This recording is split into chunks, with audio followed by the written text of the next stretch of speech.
अपने गोरे और छोटे हाथों से अपनी आंखों को मला ताकि नींद का खुमार कुछ कम हो सके। वो पूरी तरह से जागने की कोशिश करती हुई अपने बिस्तर पर उठकर बैठ गई। मैडम, ब्रेकफास्ट रेडी है, क्या मैं डाइनिंग टेबल पर लगा दूं या फिर यहीं ऊपर कमरे में ले आऊं? दरवाजे के ठीक दूसरी तरफ से मीर की बहुत ही अदब वाली आवाज आई।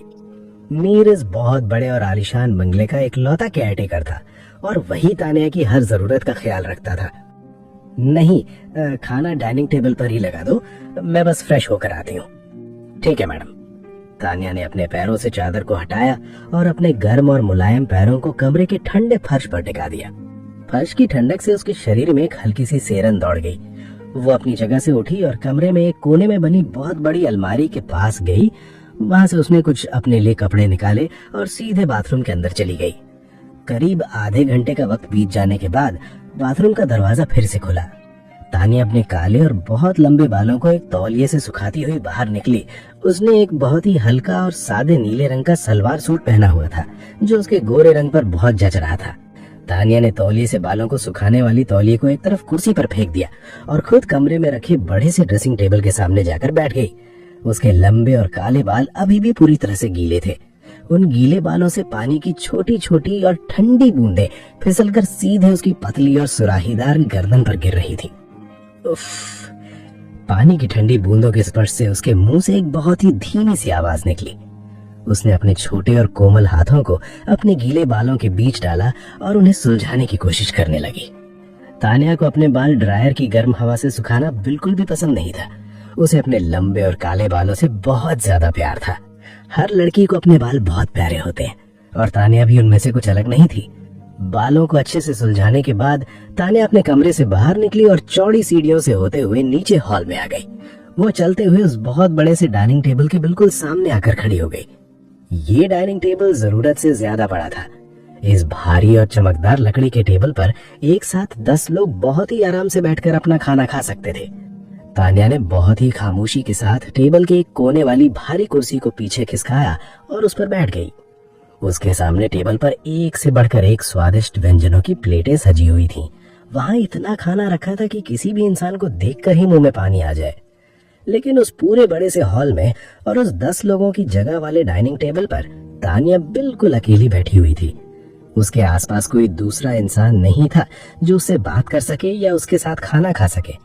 ये खाली और बहुत बड़ा डाइनिंग टेबल हर रोज तानिया को उसकी अपनी ही जिंदगी का एक बहुत कड़वा सच बताता था। ये टेबल उसे चीख चीख कर याद दिलाता था कि वो भी इस खाली और निर्जीव टेबल की तरह अपनी इस लंबी जिंदगी में पूरी तरह से अकेली है।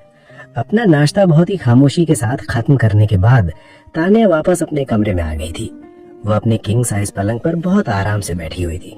उसकी गोद में एक चमकता हुआ लैपटॉप रखा हुआ था जिसकी स्क्रीन पर उसकी नजरें पूरी तरह से गनी हुई थी। वो अपनी कंपनी की कुछ बहुत जरूरी और गोपनीय फाइल्स को बहुत ध्यान से चेक कर रही थी। कमरे में सिर्फ लैपटॉप के कीबोर्ड पर उसकी उंगलियों के चलने की खटखट की आवाज आ रही थी। तभी अचानक पलंग के बगल में रखे छोटे से टेबल पर पड़ा उसका मोबाइल जोर से कांपने लगा। तानिया ने अपनी नजरें लैपटॉप की नीली स्क्रीन से हटाई और अपना खूबसूरत और छोटा चेहरा घुमाकर टेबल की तरफ देखा। स्क्रीन पर एक नाम लगातार चमक रहा था। स्क्रीन पर अग्नि शर्मा का नाम देखकर तानिया के होठों पर एक हल्की सी मुस्कान आ गई। तानिया ने बहुत ही आराम से अपना लैपटॉप बंद किया और उसे उठाकर पलंग के किनारे पर रख दिया। उसने अपना मोबाइल उठाया और स्क्रीन को स्वाइप करके कॉल का जवाब दिया। हेलो अग्नि। हेलो मेरी जान, कब आ रही है तू? तानिया अभी अपनी बात पूरी भी नहीं कर पाई थी कि दूसरी तरफ से अग्नि ने उसे बीच में ही टोक दिया। अग्नि की आवाज में एक अजीब सी जल्दबाजी और उत्साह भरा हुआ था। तानिया का दिमाग एकदम से उलझ गया। उसे बिल्कुल भी याद नहीं आ रहा था कि आज ऐसा क्या खास है जिसकी वजह से अग्नि इतनी उत्साहित है। उसने अपने दिमाग पर बहुत जोर डाला कि शायद आज कोई बड़ा त्योहार है या फिर किसी खास इंसान का जन्मदिन है। अचानक तानिया की सांसें गले में ही अटक गई। उसके दिमाग में एक बिजली सी कौंधी और उसे याद आ गया कि आज का दिन क्यों इतना खास है। आज तो उसकी सबसे अच्छी दोस्त अग्नि और अक्षत की शादी होने वाली है। तानिया का चेहरा एकदम से पीला पड़ गया। उसे अपने अंदर एक बहुत गहरा और भारी अपराध बोध महसूस होने लगा। उसे खुद पर बहुत ज्यादा शर्मिंदगी हो रही थी कि वो अपनी ही सबसे प्यारी दोस्त की शादी की तारीख कैसे भूल सकती है। सॉरी अग्नि, वो मैं भूल गई थी। तानिया की आवाज बहुत ज्यादा कांप रही थी। और ऐसा लग रहा था जैसे वो बस अभी किसी भी पल फूट फूट कर रोने लगेगी। दूसरी तरफ फोन पर अग्नि को तान्या की ये बात सुनकर बहुत ही बुरा लग रहा था। उसकी अपनी सबसे खास दोस्त को उसकी शादी का इतना बड़ा दिन याद तक नहीं था। लेकिन अग्नि के कुछ भी न बोलने और उस खामोशी ने तान्या के अंदर के उस अपराध बोध को और भी ज्यादा गहरा कर दिया था। अग्नि तान्या के स्वभाव को बहुत ही अच्छी तरह से जानती और समझती थी। उसे पता था कि तान्या बहुत ही ज्यादा कोमल दिल वाली और हद से ज्यादा भावुक लड़की है। उसे इस बात का बहुत डर सताने लगा था कि उसकी इस खामोशी की वजह से तान्या की सच में रोना ना शुरू कर दे। इस दुनिया में कोई एक इंसान ऐसा था जिसे तान्या की खूबसूरत आंखों में एक भी आंसू की बूंद बिल्कुल भी बर्दाश्त नहीं थी, और वो कोई और नहीं बल्कि तान्या का अपना रहस्यमयी पति था। तान्या की शादी आज से ठीक 3 साल पहले ही हो चुकी थी। ये शादी ठाकुर और राठौर परिवार के बीच किसी बहुत बड़े और गहरे समझौते के तहत हुई थी। दोनों परिवारों के बीच ऐसा कुछ बहुत ही बड़ा और खौफनाक हुआ था जिसे वे दोनों ही इस शादी के पर्दे के पीछे हमेशा के लिए छिपाना चाहते थे। लेकिन सबसे बड़ी और अजीब बात ये थी कि खुद तान्या को भी अपनी शादी के पीछे की असली वजह का कोई अंदाजा नहीं था। जब भी वो इस गंभीर विषय पर अग्नि से कुछ भी पूछने की कोशिश करती तो अग्नि हमेशा उस बात को टालने का कोई न कोई बहाना ढूंढ लेती थी। अग्नि हमेशा उसे एक ही बात कहती थी कि वो सही समय आने पर उसे 3 साल पहले की उस खौफनाक रात की पूरी सच्चाई जरूर बताएगी। अच्छा तान्या, तू रोना मत। तुझे पता है ना कि उसे तेरी आंसू बिल्कुल भी पसंद नहीं है। अग्नि की ये बात सुनते ही तान्या का पूरा शरीर किसी सूखे पत्ते की तरह कांपने लगा। उफ, तान्या के सूखे होठों से एक बहुत ही दबी हुई आवाज निकली। उस इंसान का सिर्फ जिक्र ही तान्या के अंदर एक अजीब सा खौफ पैदा करने के लिए काफी था। उसने एक बहुत ही गहरी और लंबी सांस ली और खुद को शांत करने की पूरी कोशिश की। देख, मैं तुझे पहले ही चेतावनी दे रही हूँ। अगर तू ठीक 2 घंटे के अंदर उस मैरिज हॉल में नहीं पहुंची तो मैं शादी नहीं करूंगी। पर अगर तू शादी नहीं करेगी तो अक्षत भाई का क्या होगा? वो तो हमेशा के लिए कुंवारी ही रह जाएंगे। तान्या इस बात से मन ही मन बहुत ज्यादा खुश थी कि वो उसके बिना शादी नहीं करना चाहती, लेकिन उसे अक्षत की भी चिंता सता रही थी। मुझे उस बात से कोई फर्क नहीं पड़ता। ठीक उसी समय दूसरी तरफ अग्नि के बिल्कुल पीछे एक बहुत ही लंबा और चौड़ा शरीर आकर खड़ा हो गया था। वो इंसान पिछले कई मिनटों से अग्नि की सारी बातें बहुत ध्यान से सुन रहा था। जैसे ही उस लंबे शरीर वाले इंसान ने अग्नि के मुंह से ये सुना कि वो उससे शादी नहीं करेगी तो उसकी आंखों में एक अजीब सा गुस्सा भर गया। वो अपनी गहरी और तेज नजरों से सीधे अग्नि की पीठ को घूरने लगा। इन सब बातों से पूरी तरह से अनजान अग्नि अभी भी फोन पर तान्या से लगातार बातें कर रही थी और किसी भी तरह से उसका खराब मूड ठीक करने की कोशिश में लगी हुई थी। तान्या, तू ठीक तो है ना? हाँ, मुझे क्या होगा, मैं बिल्कुल ठीक हूँ। कहीं न कहीं अग्नि इस बात को बहुत ही अच्छी तरह से जानती थी कि तान्या इस वक्त क्या सोच रही होगी। अग्नि को भी ये बात बहुत ही ज्यादा अजीब और खटकने वाली लगती थी कि कोई इंसान कैसा हो सकता है, उसने शादी तो कर ली लेकिन इन 3 सालों में एक बार भी ये जानने की कोशिश तक नहीं की कि उसकी पत्नी किस हाल में है या जिंदा भी है या नहीं। अग्नि को कभी कभी तान्या की इस हालत पर बहुत ज्यादा और भयंकर गुस्सा आता था। उसे समझ नहीं आता था कि आखिर तान्या की ऐसी क्या भयानक मजबूरी रही होगी कि उसे एक ऐसे पत्थर दिल इंसान से अपनी पूरी जिंदगी के लिए शादी करनी पड़ी थी। ओके बाय, तू ठीक 2 घंटे बाद मुझे यहीं इसी जगह पर मिलनी चाहिए। अग्नि ने तान्या को एक बार फिर से याद दिलाते हुए बहुत ही सख्त लहजे में कहा। कॉल कटने की आवाज के साथ ही लाइन पूरी तरह से शांत हो गई। तान्या ने अपना फोन पलंग के पास वाली टेबल पर रख दिया। उसने अपना लैपटॉप वापस उठाया और उसमें कुछ देर के लिए अपना अधूरा काम पूरा किया। काम खत्म करने के बाद उसने लैपटॉप को शट डाउन किया और उसे भी एक तरफ रख दिया। वो पलंग से नीचे उतरी और अपनी बड़ी सी अलमारी के पास गई। वहां से उसने बाहर जाने के लिए कुछ अच्छे कपड़े निकाले और तैयार होने के लिए सीधे बाथरूम के अंदर चली गई। दूसरी तरफ फोन कटने के बाद जैसे ही अग्नि ने पीछे की तरफ मुड़कर देखा तो उसकी सांसें उसके गले में ही फंस गई। अपने ठीक पीछे एक बहुत ही लंबे और चौड़े इंसान को बिल्कुल खामोश खड़ा देखकर अग्नि एक पल के लिए बहुत बुरी तरह से घबरा गई। वो लंबा आदमी कोई और नहीं बल्कि खुद अक्षत था और वो लगातार अपनी तेज नजरों से अग्नि के चेहरे को घूरे जा रहा था। हाँ। अग्नि के गले से एक घबराहट भरी आवाज निकली। अक्षत उसे किसी भूखे और खूंखार शेर की तरह घूर रहा था। उसकी नजरें इतनी ज्यादा तीखी और गहरी थीं कि अग्नि को ऐसा लगने लगा मानो वो उसे अभी इसी वक्त जिंदा और कच्चा ही चबा जाएगा। अग्नि अपने ही दिमाग में बुरी तरह से उलझ गई थी। वो मन ही मन खुद से अजीबोगरीब बातें करने लगी। अगर इसने मुझे कच्चा खा लिया तो इससे खाया भी नहीं जाएगा और फिर मेरी आत्मा हमेशा के लिए इसी दुनिया में भटकती रह जाएगी। इससे अच्छा तो यही है कि ये मुझे अच्छे से आग पर पका कर खाया, ताकि कम से कम इसकी भूख तो शांत हो जाए। अक्षत पिछले काफी लंबे समय से वहीं खड़ा हुआ था और अग्नि को अपने ख्यालों की दुनिया में बुरी तरह से गुम होते हुए देख रहा था। अक्षत के दिमाग में बस एक ही बात चल रही थी कि ये लड़की जरूर कुछ न कुछ सोच रही है, और वो भी इतनी ज्यादा गहराई के साथ। इसका सीधा सा मतलब यही है कि इसकी ये सोच किसी भी तरह से अच्छी या सामान्य तो बिल्कुल भी नहीं हो सकती। ये जरूर अपने दिमाग में कोई बहुत ही ऊटपटांग और अजीब सी बात सोच रही होगी। हे अग्नि! अक्षत ने अपना एक भारी और चौड़ा हाथ अग्नि के छोटे से चेहरे के बिल्कुल सामने लहराया। अग्नि, जो अपने ही ख्यालों की दुनिया में इतनी ज्यादा गहराई से डूबी हुई थी, वो अक्षत के हाथ हिलाने से झटके से अपने पूरे होश में वापस आ गई। हाँ हाँ। तुम इतनी गहराई से क्या सोच रही थी?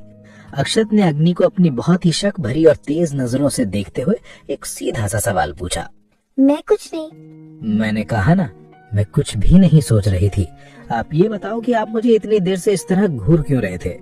अग्नि ने अक्षत के पूछे गए सवाल का सीधा जवाब देने के बजाय अपनी घबराहट को छिपाने के लिए उल्टा अक्षत पर ही एक सवाल दाग दिया। अक्षत ने अपने दोनों हाथों को अपनी पैंट की जेब में डाला और बहुत ही धीमे कदमों से चलते हुए अग्नि की तरफ आगे बढ़ने लगा। आप अभी कुछ देर पहले फोन पर क्या कह रही थी कि आप हमसे शादी नहीं करेंगे? अक्षत के कदम अपनी तरफ बढ़ते हुए देखकर अग्नि अंदर से पूरी तरह से घबरा गई। उसने डर के मारे अपने कदम पीछे हटा लिए। वो तो बस एक छोटा सा मजाक था। पर हमें आपका ये छोटा सा मजाक बिल्कुल भी पसंद नहीं आया। अक्षत की आवाज एकदम से बदल गई थी। उसकी आवाज में अब एक बहुत ही गहरा भारीपन और सख्ती आ गई थी।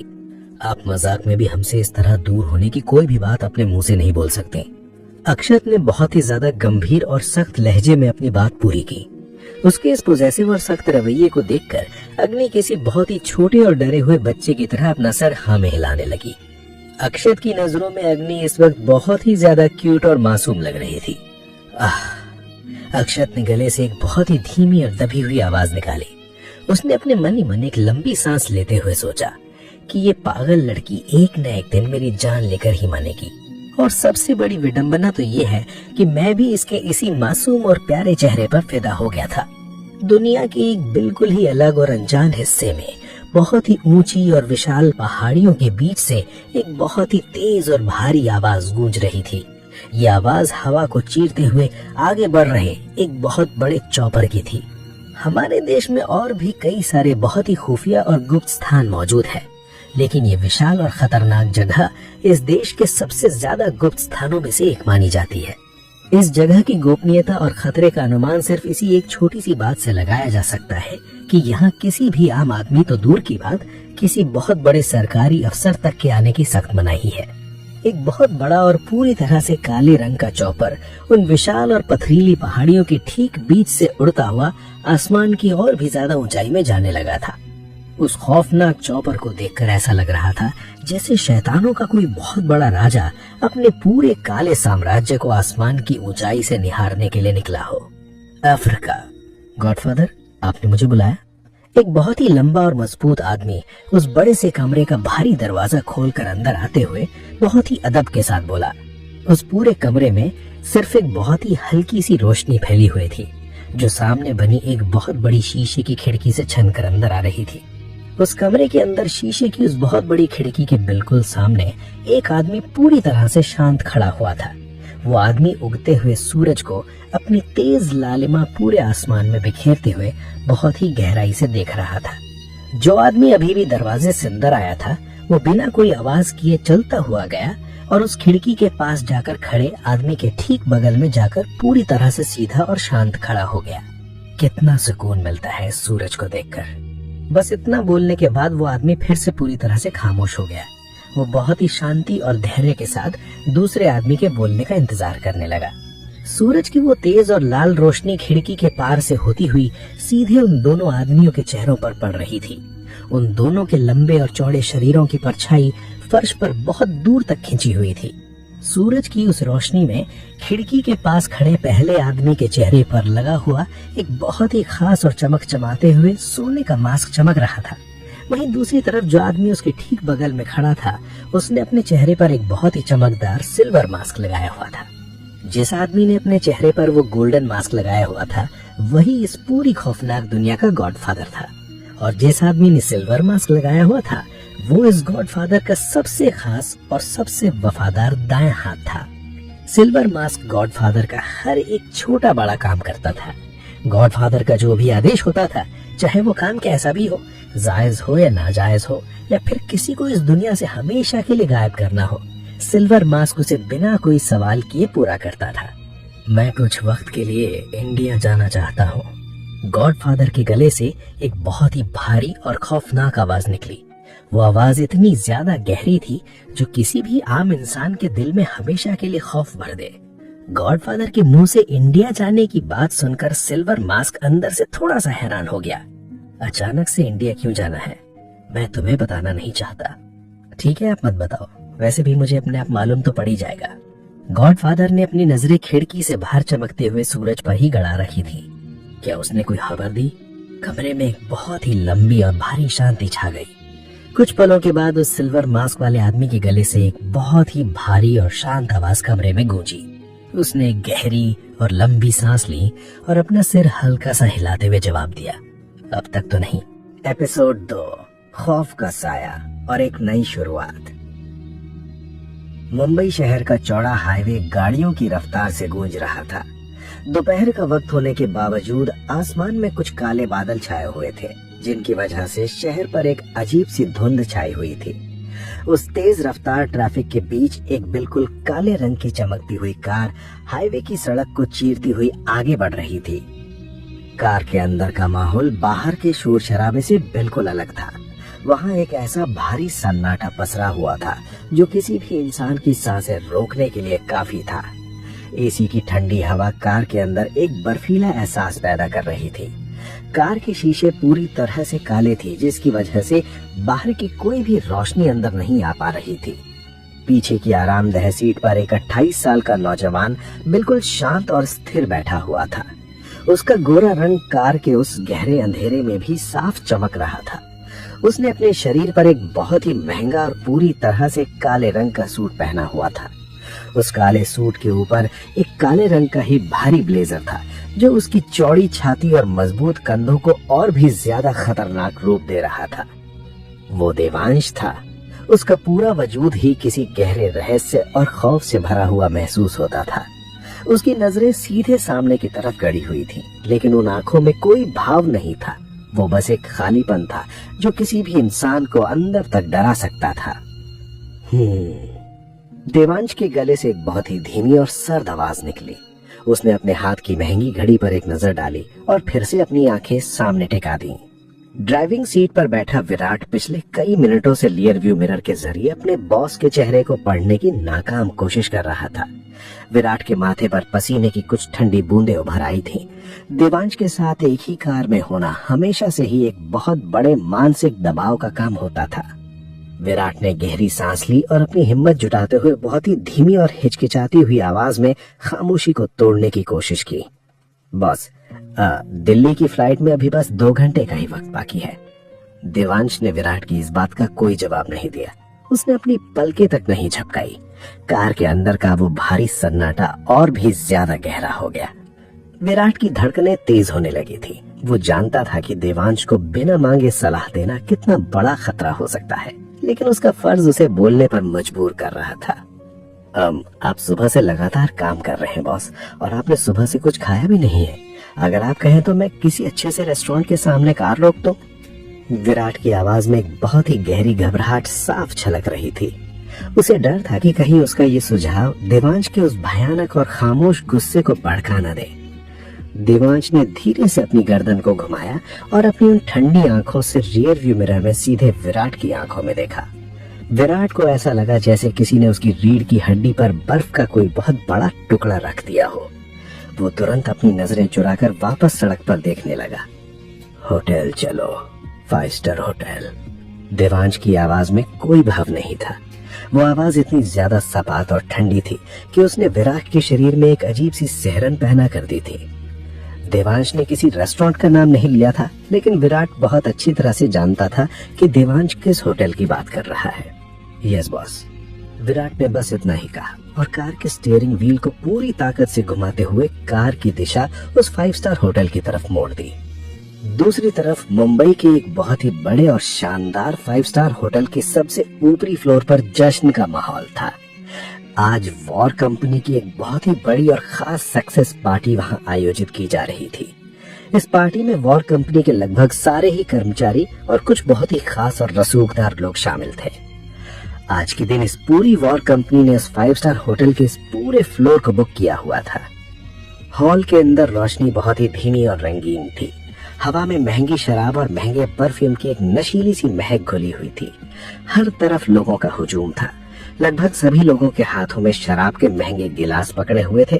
कुछ लोग छोटे छोटे गुटों में खड़े होकर अपने बिजनेस के बारे में बातें कर रहे थे, तो कुछ लोग बस उस महंगी शराब का मजा ले रहे थे। इसी भारी भीड़ और शोर शराबे के बीच हॉल के बिल्कुल शांत कोने पर रखी कुर्सी पर 2 लड़कियां बैठी हुई थीं। वे दोनों अपनी ही किसी बहुत गहरी और गंभीर बातचीत में उलझी हुई थीं। उनमें से एक लड़की वानी थी। वानी के चेहरे पर एक बहुत ही अजीब सा और गहरा डर साफ दिखाई दे रहा था। उसके हाथ में पकड़ा हुआ कांच का गिलास बहुत ही हल्की सी कंपन के साथ हिल रहा था। उसके माथे पर पसीने की कुछ बूंदें चमक रही थीं।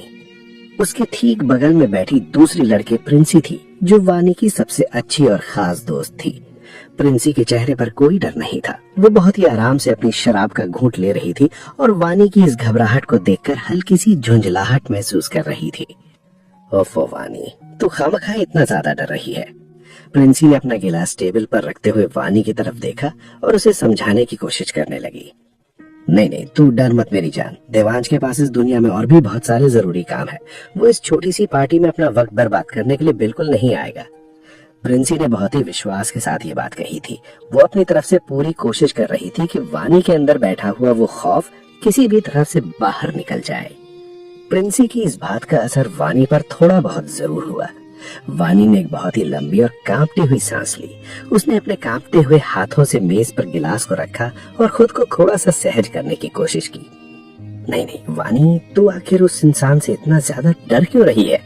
वानी ने खुद से ही बड़बड़ाते हुए अपने अंदर एक झूठा सा आत्मविश्वास भरने की कोशिश की। उसने अपने चेहरे से पसीने को पोंछा और अपनी सांसों को सामान्य करने लगी। अब वो बाहर से देखने पर इतनी ज्यादा डरी हुई नहीं लग रही थी, लेकिन उसके दिल के किसी गहरे कोने में अभी भी देवांश के नाम का वो खौफ जिंदा था।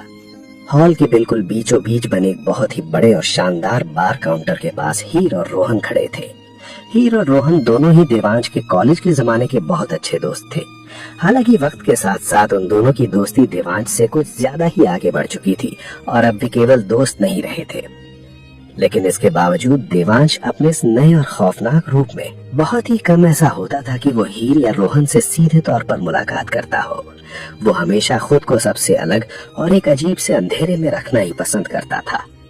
हीर ने अपने हाथ में पकड़े हुए वाइन की गिलास को हल्का सा घुमाया और रोहन की तरफ देखते हुए बहुत ही शिकायती लहजे में बात शुरू की। एपिसोड 2, खौफ का साया और एक नई शुरुआत। मुंबई शहर का चौड़ा हाईवे गाड़ियों की रफ्तार से गूंज रहा था। दोपहर का वक्त होने के बावजूद आसमान में कुछ काले बादल छाए हुए थे, जिनकी वजह से शहर पर एक अजीब सी धुंध छाई हुई थी। उस तेज रफ्तार ट्रैफिक के बीच एक बिल्कुल काले रंग की चमकती हुई कार हाईवे की सड़क को चीरती हुई आगे बढ़ रही थी। कार के अंदर का माहौल बाहर के शोर शराबे से बिल्कुल अलग था। वहाँ एक ऐसा भारी सन्नाटा पसरा हुआ था जो किसी भी इंसान की सांसें रोकने के लिए काफी था। एसी की ठंडी हवा कार के अंदर एक बर्फीला एहसास पैदा कर रही थी। कार के शीशे पूरी तरह से काले थे, जिसकी वजह से बाहर की कोई भी रोशनी अंदर नहीं आ पा रही थी। पीछे की आरामदेह सीट पर एक 28 साल का नौजवान बिल्कुल शांत और स्थिर बैठा हुआ था। उसका गोरा रंग कार के उस गहरे अंधेरे में भी साफ चमक रहा था। उसने अपने शरीर पर एक बहुत ही महंगा और पूरी तरह से काले रंग का सूट पहना हुआ था। उस काले सूट के ऊपर एक काले रंग का ही भारी ब्लेजर था, जो उसकी चौड़ी छाती और मजबूत कंधों को और भी ज्यादा खतरनाक रूप दे रहा था। वो देवांश था। उसका पूरा वजूद ही किसी गहरे रहस्य और खौफ से भरा हुआ महसूस होता था। उसकी नजरें सीधे सामने की तरफ गड़ी हुई थी, लेकिन उन आंखों में कोई भाव नहीं था। वो बस एक खालीपन था जो किसी भी इंसान को अंदर तक डरा सकता था। देवांश के गले से एक बहुत ही धीमी और सर्द आवाज निकली। उसने अपने हाथ की महंगी घड़ी पर एक नजर डाली और फिर से अपनी आंखें सामने टिका दी। ड्राइविंग सीट पर बैठा विराट पिछले कई मिनटों से रियर व्यू मिरर के जरिए अपने बॉस के चेहरे को पढ़ने की नाकाम कोशिश कर रहा था। विराट के माथे पर पसीने की कुछ ठंडी बूंदें उभर आई थीं। देवांश के साथ एक ही कार में होना हमेशा से ही एक बहुत बड़े मानसिक दबाव का काम होता था। विराट ने गहरी सांस ली और अपनी हिम्मत जुटाते हुए बहुत ही धीमी और हिचकिचाती हुई आवाज में खामोशी को तोड़ने की कोशिश की। बॉस, दिल्ली की फ्लाइट में अभी बस 2 घंटे का ही वक्त बाकी है। देवांश ने विराट की इस बात का कोई जवाब नहीं दिया। उसने अपनी पलकें तक नहीं झपकाई। कार के अंदर का वो भारी सन्नाटा और भी ज्यादा गहरा हो गया। विराट की धड़कनें तेज होने लगी थी। वो जानता था कि देवांश को बिना मांगे सलाह देना कितना बड़ा खतरा हो सकता है, लेकिन उसका फर्ज उसे बोलने पर मजबूर कर रहा था। आप सुबह से लगातार काम कर रहे हैं बॉस, और आपने सुबह से कुछ खाया भी नहीं है। अगर आप कहें तो मैं किसी अच्छे से रेस्टोरेंट के सामने कार रोक दूं। विराट की आवाज में एक बहुत ही गहरी घबराहट साफ झलक रही थी। उसे डर था कि कहीं उसका ये सुझाव देवांश के उस भयानक और खामोश गुस्से को भड़का न दे। देवांश ने धीरे से अपनी गर्दन को घुमाया और अपनी उन ठंडी आंखों से रियर व्यू मिरर में सीधे विराट की आंखों में देखा। विराट को ऐसा लगा जैसे किसी ने उसकी रीढ़ की हड्डी पर बर्फ का कोई बहुत बड़ा टुकड़ा रख दिया हो। वो तुरंत अपनी नजरें चुराकर वापस सड़क पर देखने लगा। होटल चलो, 5 स्टार होटल। देवांश की आवाज में कोई भाव नहीं था। वो आवाज इतनी ज्यादा सपाट और ठंडी थी कि उसने विराट के शरीर में एक अजीब सी सिहरन पैदा कर दी थी। देवांश ने किसी रेस्टोरेंट का नाम नहीं लिया था, लेकिन विराट बहुत अच्छी तरह से जानता था कि देवांश किस होटल की बात कर रहा है। यस बॉस, विराट ने बस इतना ही कहा और कार के स्टीयरिंग व्हील को पूरी ताकत से घुमाते हुए कार की दिशा उस 5 स्टार होटल की तरफ मोड़ दी। दूसरी तरफ मुंबई के एक बहुत ही बड़े और शानदार 5 स्टार होटल की सबसे ऊपरी फ्लोर पर जश्न का माहौल था। आज वॉर कंपनी की एक बहुत ही बड़ी और खास सक्सेस पार्टी वहां आयोजित की जा रही थी। इस पार्टी में वॉर कंपनी के लगभग सारे ही कर्मचारी और कुछ बहुत ही खास और रसूखदार लोग शामिल थे। आज के दिन इस पूरी वॉर कंपनी ने इस 5 स्टार होटल के इस पूरे फ्लोर को बुक किया हुआ था। हॉल के अंदर रोशनी बहुत ही धीमी और रंगीन थी। हवा में महंगी शराब और महंगे परफ्यूम की एक नशीली सी महक घुली हुई थी। हर तरफ लोगों का हुजूम था। लगभग सभी लोगों के हाथों में शराब के महंगे गिलास पकड़े हुए थे। कुछ लोग छोटे छोटे गुटों में खड़े होकर अपने बिजनेस के बारे में बातें कर रहे थे, तो कुछ लोग बस उस महंगी शराब का मजा ले रहे थे। इसी भारी भीड़ और शोर शराबे के बीच हॉल के बिल्कुल शांत कोने पर रखी कुर्सी पर 2 लड़कियां बैठी हुई थीं। वे दोनों अपनी ही किसी बहुत गहरी और गंभीर बातचीत में उलझी हुई थीं। उनमें से एक लड़की वानी थी। वानी के चेहरे पर एक बहुत ही अजीब सा और गहरा डर साफ दिखाई दे रहा था। उसके हाथ में पकड़ा हुआ कांच का गिलास बहुत ही हल्की सी कंपन के साथ हिल रहा था। उसके माथे पर पसीने की कुछ बूंदें चमक रही थीं। उसके ठीक बगल में बैठी दूसरी लड़की प्रिंसी थी, जो वानी की सबसे अच्छी और खास दोस्त थी। प्रिंसी के चेहरे पर कोई डर नहीं था। वो बहुत ही आराम से अपनी शराब का घूंट ले रही थी और वानी की इस घबराहट को देखकर हल्की सी झुंझलाहट महसूस कर रही थी। ओफो वानी, तू खामखा इतना ज्यादा डर रही है। प्रिंसी ने अपना गिलास टेबल पर रखते हुए वानी की तरफ देखा और उसे समझाने की कोशिश करने लगी। नहीं नहीं, तू डर मत मेरी जान। देवांश के पास इस दुनिया में और भी बहुत सारे जरूरी काम है। वो इस छोटी सी पार्टी में अपना वक्त बर्बाद करने के लिए बिल्कुल नहीं आएगा। प्रिंसी ने बहुत ही विश्वास के साथ ये बात कही थी। वो अपनी तरफ से पूरी कोशिश कर रही थी कि वानी के अंदर बैठा हुआ वो खौफ किसी भी तरह से बाहर निकल जाए। प्रिंसी की इस बात का असर वानी पर थोड़ा बहुत जरूर हुआ। वानी ने एक बहुत ही लंबी और कांपती हुई सांस ली। उसने अपने कांपते हुए हाथों से मेज पर गिलास को रखा और खुद को थोड़ा सा सहज करने की कोशिश की। नहीं नहीं वानी, तू आखिर उस इंसान से इतना ज्यादा डर क्यों रही है? वानी ने खुद से ही बड़बड़ाते हुए अपने अंदर एक झूठा सा आत्मविश्वास भरने की कोशिश की। उसने अपने चेहरे से पसीने को पोंछा और अपनी सांसों को सामान्य करने लगी। अब वो बाहर से दिखने पर इतनी ज्यादा डरी हुई नहीं लग रही थी, लेकिन उसके दिल के किसी गहरे कोने में अभी भी देवांश के नाम का वो खौफ जिंदा था। हॉल के बिल्कुल बीचों बीच बने एक बहुत ही बड़े और शानदार बार काउंटर के पास हीर और रोहन खड़े थे। हीर और रोहन दोनों ही देवांश के कॉलेज के जमाने के बहुत अच्छे दोस्त थे। हालांकि वक्त के साथ साथ उन दोनों की दोस्ती देवांश से कुछ ज्यादा ही आगे बढ़ चुकी थी और अब भी केवल दोस्त नहीं रहे थे। लेकिन इसके बावजूद देवांश अपने इस नए और खौफनाक रूप में बहुत ही कम ऐसा होता था कि वो हीर या रोहन से सीधे तौर पर मुलाकात करता हो। वो हमेशा खुद को सबसे अलग और एक अजीब से अंधेरे में रखना ही पसंद करता था। हीर ने अपने हाथ में पकड़े हुए वाइन की गिलास को हल्का सा घुमाया और रोहन की तरफ देखते हुए बहुत ही शिकायती लहजे में बात शुरू की। मुझे समझ नहीं आता रोहन, माना कि वो बहुत बड़ा और बिजी इंसान बन गया है, पर क्या वो अपनी ही कंपनी की इतनी बड़ी सक्सेस पार्टी में शामिल होने के लिए अपना थोड़ा सा भी समय नहीं निकाल सकता? रोहन ने हीर की इस बात पर कोई तुरंत जवाब नहीं दिया। उसने अपने होठों को एक दूसरे से दबाया और अपनी नजरें हॉल के फर्श पर गड़ा दी। उसके चेहरे पर एक बहुत ही अजीब सी उलझन और खौफ के भाव उभर आए थे। तुम और ये पूरी मुंबई शहर बहुत ही अच्छी तरह से जानती है हीर कि देवांश असल में कैसा इंसान है। रोहन की आवाज बहुत ही ज्यादा धीमी और गंभीर हो गई थी। उसने हीर की आंखों में देखा और उसे उस सच्चाई का एहसास दिलाने की कोशिश की जिसे हीर अक्सर नजरअंदाज कर देती थी। आज से ठीक 4 महीने पहले की बात है। मैंने देवांश को उसके उसी अंधेरे फ्लैट में देखा था। रोहन बोलते बोलते अचानक से रुक गया। उसके गले में जैसे कोई कांटा सा चुभ गया हो। उसने गहरी सांस ली और उस दिन की उस खौफनाक याद को अपने दिमाग में दोबारा से जिंदा होते हुए महसूस किया। वो जमीन पर बैठा हुआ था और शराब पर शराब पिए जा रहा था।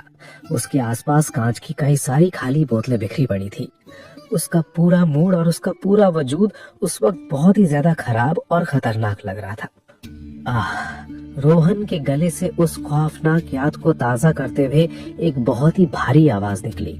उसकी आंखें पूरी तरह से खून की तरह लाल हो चुकी थी और उन लाल आंखों में जो गुस्सा मैंने उस दिन देखा था उसे मैं अपनी पूरी जिंदगी में कभी नहीं भूल सकता। एक पल के लिए तो मैं खुद वहां दरवाजा पर खड़े खड़े ही डर के मारे पूरी तरह से कांप गया था। हीर पूरी तरह से खामोश हो गई थी। रोहन की बातों ने उसके अंदर भी एक अजीब सी सहरन पैदा कर दी थी। वो देवांश के उस डार्क और खौफनाक रूप के बारे में सोचकर ही अंदर से घबरा गई थी।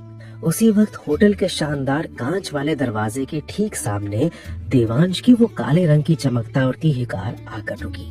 कार के रुकते ही वहां मौजूद गार्ड्स ने बहुत ही फुर्ती के साथ आगे बढ़कर पीछे का दरवाजा खोला। देवांश बहुत ही शांत और सधेवे कदमों के साथ कार से बाहर निकला। उसके बाहर आते ही वहां की हवा में एक अजीब सा भारीपन और दबाव महसूस होने लगा था। उसने अपने ब्लेजर के बटन को ठीक किया और बिना किसी की तरफ देखे सीधे होटल के अंदर की तरफ चल दिया। विराट भी कार का दरवाजा बंद करके बहुत ही तेजी से देवांश के पीछे पीछे चलने लगा।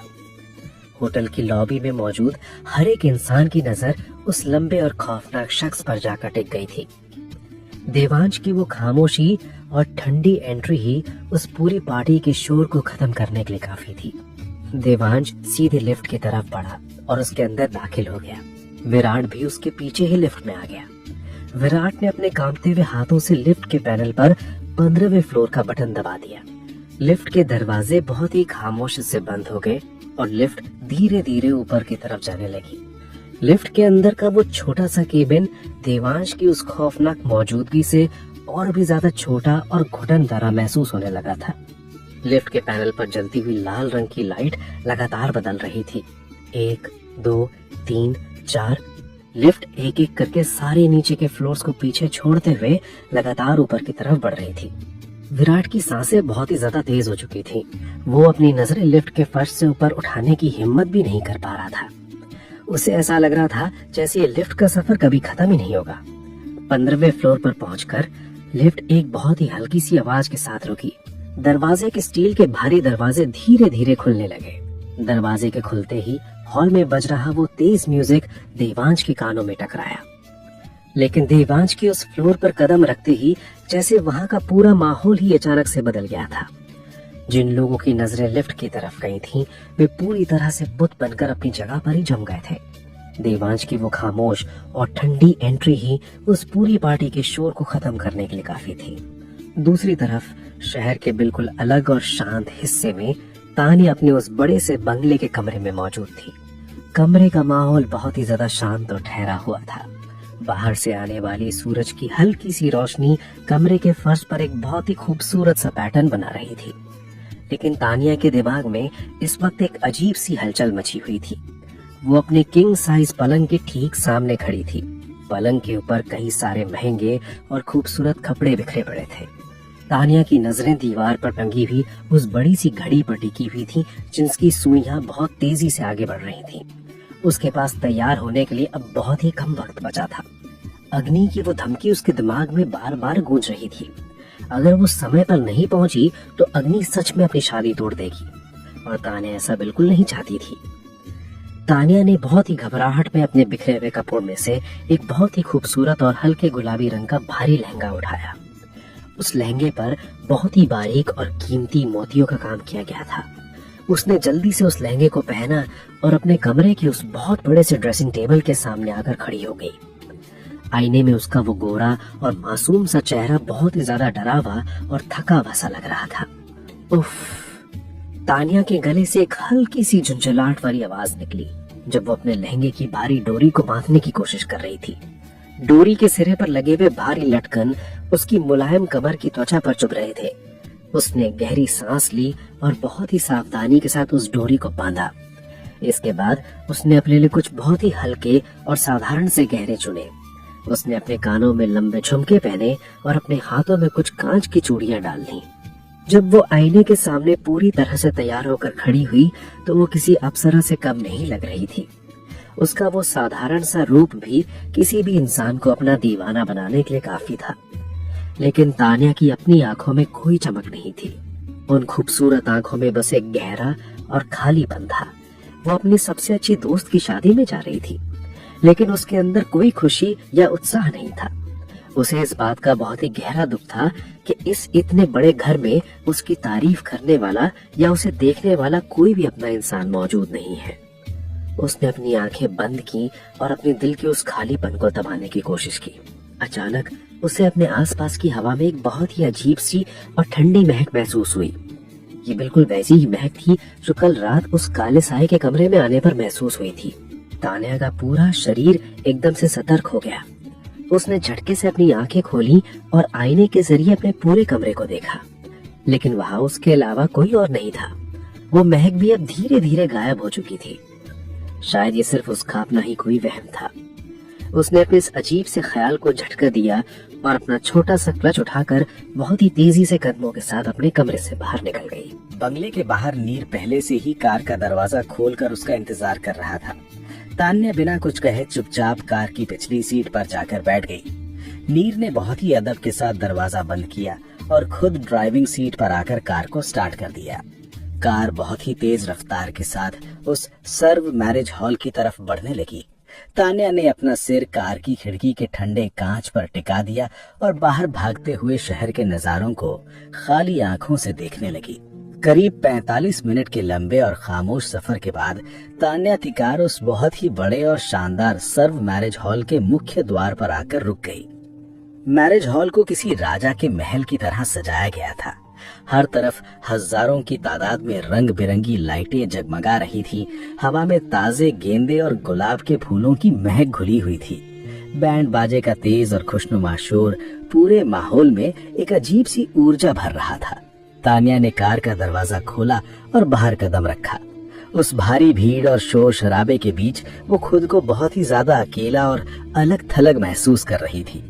उसने अपने भारी लहंगे को थोड़ा सा ऊपर उठाया और बहुत ही संभल कर चलते हुए सीधे उस कमरे की तरफ बढ़ने लगी जहां अग्नि उसका इंतजार कर रही थी। दुल्हन के उस खास कमरे के दरवाजे पर पहुंचकर तान्या ने एक गहरी सांस ली और अपने चेहरे पर एक बहुत ही प्यारी सी और सच्ची सी मुस्कान सजा ली। उसने बिना दरवाजा खटखटाए ही दरवाजे को धीरे से धक्का दिया और अंदर दाखिल हो गई। कमरे के बिल्कुल बीचों बीच अग्नि एक बहुत ही भारी और सुर्ख रंग के लहंगे में सजी धजी बैठी थी। उसका पूरा चेहरा भारी मेकअप और गहनों से ढका हुआ था, लेकिन उसकी आंखों में अभी भी वही पुराना और चुलबुला सा गुस्सा साफ दिखाई दे रहा था। जैसे ही अग्नि की नजर दरवाजे पर खड़ी तान्या पर पड़ी तो उसका वो सारा झूठा गुस्सा अचानक से ही गायब हो गया। तान्या, अग्नि ने अपनी भारी ड्रेस की परवाह किए बिना ही अपनी जगह से उठी और लगभग दौड़ते हुए आकर तान्या के गले से लग गई। तान्या ने भी अपनी दोनों बाहों से अपनी उस पागल सी दोस्त को बहुत ही मजबूती के साथ कसकर गले लगा लिया। उन दोनों के इस एक छोटे से गले लगने में वो सारा प्यार और वो सारी शिकायतें खत्म हो गई थी जो पिछले कुछ घंटों से उनके बीच पनप रही थी। मुझे तो लगा था कि तू सच में नहीं आएगी और मुझे इस भारी लहंगे में ही मंडप से भागना पड़ेगा। अग्नि ने तान्या को थोड़ा सा खुद से दूर किया और उसकी आंखों में देखते हुए बहुत ही मजाकिया लहजे में शिकायत की। तान्या कुछ बोल पाती उससे पहले ही कमरे के एक कोने से किसी के भारी कदमों की आवाज आई। तान्या ने अपनी नजरें घुमाकर देखा तो वहाँ अक्षत खड़ा हुआ था। उसने एक बहुत ही शानदार शेरवानी पहनी हुई थी और उसके चेहरे पर एक बहुत ही खामोश और गहरी सी मुस्कान थी। लेकिन अक्षत की उन मुस्कुराती आंखों के पीछे एक ऐसा पजेसिव और अजीब सा भाव था जो तान्या की नजरों से छिप नहीं पाया था। अक्षत जिस तरह से अग्नि को देख रहा था उसमें प्यार तो था, लेकिन उस प्यार के साथ साथ एक ऐसा खतरनाक जुनून भी था जो किसी भी इंसान को बेचैन करने के लिए काफी था। तान्या ने उस अजीब से माहौल को नजरअंदाज करने की कोशिश की और वापस अग्नि की तरफ मुड़कर उसकी इस नई जिंदगी के लिए उसे ढेरों बधाइयां देने लगी। लेकिन उसके अपने ही दिल के किसी गहरे कोने में वो पुराना और अनजाना सा खौफ फिर से धीरे धीरे जागने लगा था। एपिसोड 3 भीड़ में सन्नाटा और सुलगते राज। कमरे के अंदर का माहौल अचानक से बहुत ही ज्यादा भारी और अजीब सा हो गया था। अक्षत के कदमों की आहट के रुकते ही वहाँ एक ऐसा सन्नाटा छा गया था जो किसी भी इंसान की सांसें रोकने के लिए काफी था। बाहर बज रहे डीजे का तेज शोर भी अब उस कमरे की मोटी दीवारों को पार करके अंदर नहीं आ पा रहा था। तान्या अपनी जगह पर बिल्कुल बुत बनकर खड़ी थी। उसकी नजरें सीधे अक्षत के चेहरे पर टिकी हुई थी। अक्षत के चेहरे पर एक बहुत ही शांत और ठंडी सी मुस्कान थी, लेकिन उसकी आंखों में एक ऐसा खतरनाक जुनून तैर रहा था जिसे देखकर तान्या के रोंगटे खड़े हो गए थे। अक्षत की वे गहरी काली आंखें सिर्फ और सिर्फ अग्नि के लाल जोड़े पर खड़ी हुई थी। वो अग्नि को इस तरह से देख रहा था जैसे कोई भूखा शिकारी अपने शिकार को बहुत ही लंबे इंतजार के बाद अपने जाल में फंसा हुआ देख रहा हो। अक्षत के गले से एक बहुत ही धीमी और भारी आवाज निकली। उसने अपने दोनों हाथों को अपनी शेरवानी की जेब में डाल लिया और बहुत ही धीमे कदमों से अग्नि की तरफ बढ़ने लगा। अग्नि जो अभी तक तान्या को देखकर बहुत ज्यादा खुश थी, वो अक्षत के इस तरह से अपनी तरफ बढ़ने पर अचानक से नर्वस हो गई। उसने अपनी पहली भारी पलकों को नीचे झुका लिया और अपने दोनों हाथों को अपनी गोद में रखकर उन्हें आपस में मसलने लगी। अक्षत चलते हुए बिल्कुल अग्नि के सामने आकर खड़ा हो गया। उसने अपने जेब से अपना एक हाथ बाहर निकाला और बहुत ही नरमी से अग्नि के चेहरे पर लटक रही बालों की एक लट को उसके कान के पीछे कर दिया। तुम आज बहुत ज्यादा खूबसूरत लग रही हो अग्नि, इतनी खूबसूरत कि मेरा मन कर रहा है तुम्हें इस पूरी दुनिया की नजरों से छिपाकर कहीं बहुत दूर ले जाऊं। अक्षत की आवाज में एक बहुत ही अजीब सा नशा था। उसके शब्दों में प्यार तो था, लेकिन उस प्यार के पीछे एक ऐसा खतरनाक अधिकार छिपा हुआ था जिसे महसूस करके तान्या को अंदर तक घबराहट होने लगी थी। आप भी कुछ कम अच्छे नहीं लग रहे। अग्नि ने बहुत ही धीमी और हिचकिचाती हुई आवाज में जवाब दिया। वो अभी भी अक्षत की आंखों में देखने की हिम्मत नहीं जुटा पा रही थी। अक्षत की मौजूदगी का असर ही कुछ ऐसा था कि अग्नि जैसी चुलबुली लड़की भी उसके सामने पूरी तरह से शांत और सहमी सी हो जाती थी। तान्या वहाँ खड़ी उन दोनों को देख रही थी। उसे लग रहा था जैसे वो उस कमरे में फालतू है और उसकी वहाँ कोई जरूरत नहीं है। अक्षत और अग्नि की उस दुनिया में किसी तीसरे इंसान के लिए कोई जगह नहीं थी। एक अजीब सा खालीपन तान्या के दिल में घर करने लगा था। उसे अचानक से महसूस हुआ कि इस पूरी दुनिया में उसका अपना कहने के लिए कोई भी नहीं है। वो एक ऐसी शादी में बंधी थी जिसका कोई मतलब नहीं था और उसका पति उसके लिए एक अजनबी से ज्यादा कुछ नहीं था। कि धोती हुई आवाज निकली। उसने अपने भारी लहंगे को अपने हाथों से थोड़ा सा ऊपर उठाया और अपने कदमों को पीछे की तरफ खींचने लगी। उसे अब उस कमरे में घुटन सी महसूस हो रही थी।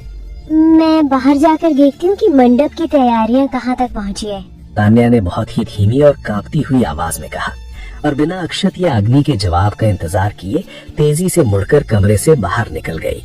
कमरे से बाहर निकलते ही मैरिज हॉल का वो भारी शोर और तेज रोशनी सीधे तान्या के चेहरे पर टकराई। हर तरफ लोग ही लोग थे। रंग बिरंगे और महंगे कपड़ों में सजे हुए मेहमान हाथों में खाने की प्लेटें लिए इधर उधर घूम रहे थे।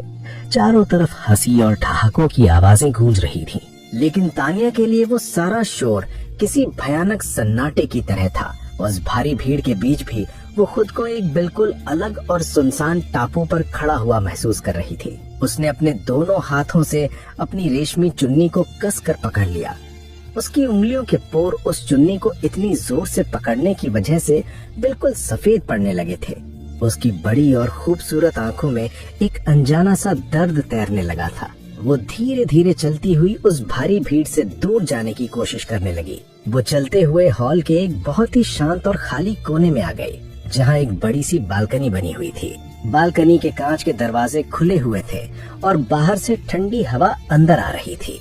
तान्या ने उन कांच के दरवाजों को पार किया और बालकनी के रेलिंग के पास जाकर खड़ी हो गई। बाहर आसमान में चांद पूरी तरह से निकला हुआ था और उसकी नीली रोशनी शहर की ऊंची इमारतों पर गिर रही थी। ठंडी हवा के झोंके तानिया के चेहरे और उसके बालों को छू रहे थे। उस हवा की ठंडक ने तानिया को बीती रात की उस अजीब और रहस्यमयी घटना की याद दिला दी। उसे याद आया कि कैसे रात के अंधेरे में उसके कमरे का तापमान अचानक से गिर गया था और हवा में एक बहुत ही अजीब सी महक घुल गई थी। उसने अपने दोनों हाथों को अपने सीने पर बांध लिया और अपनी आंखें बंद कर ली। उसे आज भी ये नहीं पता था कि उस रात उसके माथे और होठों पर किसी का वो ठंडा और खौफनाक स्पर्श कोई सपना था या फिर एक भयानक हकीकत। तान्या के गले से एक बहुत ही दर्द भरी आवाज हवा में खुल गई। वो इस अकेलेपन और इन अनसुलझे सवालों के बोझ तले अब पूरी तरह से थक चुकी थी। उसे समझ नहीं आ रहा था कि उसकी जिंदगी किस दिशा में जा रही है और उसके भाग्य में आगे और कौन से खौफनाक राज लिखे हुए हैं। दूसरी तरफ शहर के उस बहुत बड़े और शानदार 5 स्टार होटल के 15वें फ्लोर पर पार्टी का माहौल पूरी तरह से बदल चुका था। देवांश के लिफ्ट से बाहर निकलते ही हॉल में बज रहा वो तेज और खुशनुमा म्यूजिक अचानक से बंद कर दिया गया था। लोगों के हाथों में पकड़े हुए शराब के गिलास हवा में ही रुक गए थे और उनके चेहरों की हंसी पूरी तरह से गायब हो गई थी। देवांश के हर एक कदम के साथ वहाँ के फर्श पर एक बहुत ही भारी और डरावनी सी आवाज पैदा हो रही थी। वो अपनी जगह से सीधा चलता हुआ हॉल के बिल्कुल आखिरी कोने में बने एक बहुत ही खास और वीआईपी सेक्शन की तरफ बढ़ रहा था। उस वीआईपी सेक्शन में आम लोगों के जाने की सख्त मनाही थी। वहाँ केवल बहुत ही गहरे काले रंग के चमड़े के सोफे रखे हुए थे और रोशनी भी बहुत ज्यादा धीमी और धुंधली थी। देवांश ने वहां पहुंचकर एक बहुत ही बड़े और भारी सोफे पर अपनी जगह ले ली। उसने अपने लंबे पैरों को सामने रखे हुए शीशे के टेबल पर बहुत ही आराम से फैला दिया। उसका पूरा शरीर बिल्कुल शांत था, लेकिन उसकी वो खामोशी किसी आने वाले बड़े तूफान की तरह लग रही थी। विराट, जो देवांश के पीछे पीछे ही चल रहा था, वो तुरंत सोफे के बिल्कुल पीछे जाकर एक पत्थर की मूर्ति की तरह सीधा खड़ा हो गया। विराट की सांसें अभी भी बहुत ज्यादा तेज चल रही थी और वो अपनी नजरें सामने हॉल में मौजूद लोगों पर ही गड़ाए हुए था। देवांश ने अपनी जेब से अपना महंगा फोन निकाला और उसे टेबल पर फेंक दिया। फोन के शीशे की टेबल से टकराने की वो तेज आवाज उस सन्नाटे में किसी गोली चलने की आवाज की तरह गूंजी। कई लोगों के शरीर उस आवाज से एकदम से कांप गए। एक वेटर बहुत ही ज्यादा कांपते कदमों के साथ वहां आया। उसके हाथ में चांदी की एक ट्रे थी जिस पर क्रिस्टल का एक बहुत ही महंगा गिलास और शराब की एक भारी बोतल रखी हुई थी। वेटर के हाथ इतने ज्यादा कांप रहे थे कि ट्रे पर रखा हुआ गिलास आपस में टकराकर एक धीमी सी आवाज कर रहा था। सर, आपकी ड्रिंक।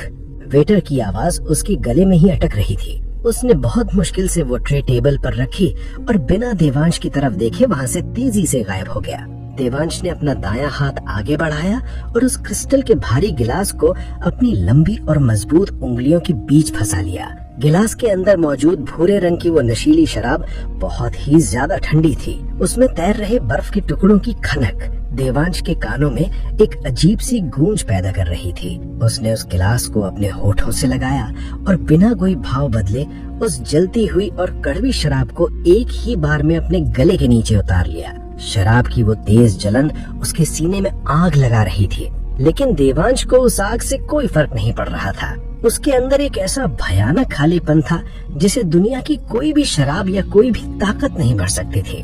वो दुनिया की नजरों में एक बहुत बड़ा और खौफनाक इंसान था, जिसके नाम से ही लोग कांपते थे। उसके पास अथाह पैसा, ताकत और रुतबा था, लेकिन जब वो रात के अंधेरे में अकेला होता था तो उसे अपनी ही परछाई से नफरत होने लगती थी। उसकी लाल आंखों के पीछे एक ऐसा राज छिपा हुआ था जिसने उसे एक इंसान से एक शैतान में बदल दिया था। वो एक ऐसा शैतान था जिसके सीने में दिल तो धड़कता था, लेकिन उस दिल में किसी के लिए कोई रहम या भावना नहीं थी। अचानक देवांश की नजरें हॉल के दूसरे कोने में खड़े रोहन पर जाकर टिक गई। रोहन उसे ही देख रहा था, लेकिन देवांश की उन सर्द आंखों से नजरें मिलते ही रोहन ने तुरंत अपना सिर नीचे झुका लिया। देवांश ने अपने खाली गिलास को वापस टेबल पर बहुत ही जोर से पटक दिया। विराट। देवांश की वो ठंडी और भारी आवाज उस वीआईपी सेक्शन के अंधेरे को चीरती हुई बाहर निकली। Yes boss. विराट ने तुरंत अपनी जगह पर और भी ज्यादा सीधा होते हुए जवाब दिया। मुझे ये शोर और ये भीड़ बिल्कुल पसंद नहीं है। मुझे अपने फ्लैट पर जाना है। लेकिन बॉस, पार्टी तो अभी बस शुरू ही हुई है और कंपनी के कई बड़े इन्वेस्टर्स आपसे मिलने का इंतजार कर रहे हैं। विराट को खुद समझ नहीं आया कि उसने ये बात भूलने की हिम्मत कहाँ से जुटा ली। उसे अपनी गलती का एहसास तुरंत हो गया जब उसने देखा कि देवांश धीरे धीरे अपनी जगह से खड़ा हो रहा है। देवांश पूरी तरह से सीधा खड़ा हो गया। उसने अपने ब्लेजर के बटन को खोला और बहुत ही धीमे कदमों से चलते हुए विराट के बिल्कुल सामने आकर खड़ा हो गया। देवांश की ऊंचाई विराट से काफी ज्यादा थी और उसका वो चौड़ा शरीर विराट पर एक बहुत ही भयानक दबाव बना रहा था। हाँ। देवांश के गले से एक बहुत ही खौफनाक और भारी आवाज निकली। उसने अपना एक हाथ धीरे से उठाया और उसे विराट के कंधे पर रख दिया। विराट का पूरा शरीर उस एक स्पर्श से ही किसी सूखे पत्ते की तरह कांपने लगा था। देवांश की उंगलियों की वो पकड़ बहुत ही ज्यादा मजबूत और ठंडी थी। तुम्हें क्या लगता है विराट कि मुझे उन छोटे और लालची लोगों से मिलने की कोई जरूरत है? मेरी ये कंपनी उन लोगों के पैसों से नहीं बल्कि मेरे खौफ से चलती है। देवांश की आवाज में कोई चीख या चिल्लाहट नहीं थी। वो बस फुसफुसा रहा था, लेकिन उसकी उस फुसफुसाहट में एक ऐसा जहर था जो विराट के दिमाग को सुन्न कर रहा था। सॉरी बॉस, मुझसे बहुत बड़ी गलती हो गई। हम अभी उसी वक्त आपके फ्लैट के लिए निकलते हैं। विराट ने अपनी नजरें फर्श पर गड़ाते हुए बहुत ही डरी हुई आवाज में कहा। देवांश ने अपना हाथ विराट के कंधे से हटा लिया और बिना एक भी शब्द कहे लिफ्ट की तरफ मुड़ गया। उसके कदम बहुत ही ज्यादा तेज और नपे तुले थे। हॉल में मौजूद लोग देवांश को वापस जाता हुआ देखकर अपने मन ही मन बहुत ज्यादा राहत महसूस कर रहे थे। देवांश के लिफ्ट के अंदर जाते ही विराट ने भी तेजी से अंदर कदम रखा और ग्राउंड फ्लोर का बटन दबा दिया। लिफ्ट के बंद डिब्बे में देवांश ने अपनी आंखें बंद कर ली। उसके माथे पर एक बहुत ही गहरी सिलवट उभर आई थी। उसे अचानक से अपने सीने में एक बहुत ही तेज और अजीब सा खिंचाव महसूस होने लगा था। ये कोई आम दर्द नहीं था, ये एक ऐसा दर्द था जो सीधे उसकी रूह से जुड़ा हुआ था। उसे ऐसा लग रहा था जैसे कोई अदृश्य धागा उसे किसी बहुत दूर खड़ी चीज की तरफ पूरी ताकत से खींच रहा है। उसकी बंद आंखों के सामने अचानक से एक बहुत ही मासूम और गोरा सा चेहरा घूमने लगा था। वो चेहरा तान्या का था। तान्या का वो डरा हुआ और उदास चेहरा देवांश के दिमाग की नसों को बुरी तरह से फाड़ रहा था। देवांश ने अपने दोनों हाथों से लिफ्ट की स्टील की दीवार को बहुत ही ज्यादा जोर से पकड़ लिया। उसकी उंगलियों के पोर सफेद हो चुके थे और उसके हाथों की नीली नसें पूरी तरह से उभरकर बाहर आ गई थी। उसकी सांसें बहुत ज्यादा भारी और तेज हो गई थी। विराट अपने बॉस की ये हालत देखकर पूरी तरह से घबरा गया था, लेकिन उसकी हिम्मत नहीं हो रही थी कि वो देवांश से कुछ भी पूछ सके। देवांश ने झटके से अपनी आंखें खोली। उसकी उन काली और ठंडी आंखों में अब खून की तरह एक गहरी लाल चमक उभर आई थी। वो लाल चमक बिल्कुल वैसी ही थी जैसी कल रात उस काले साए की आंखों में थी।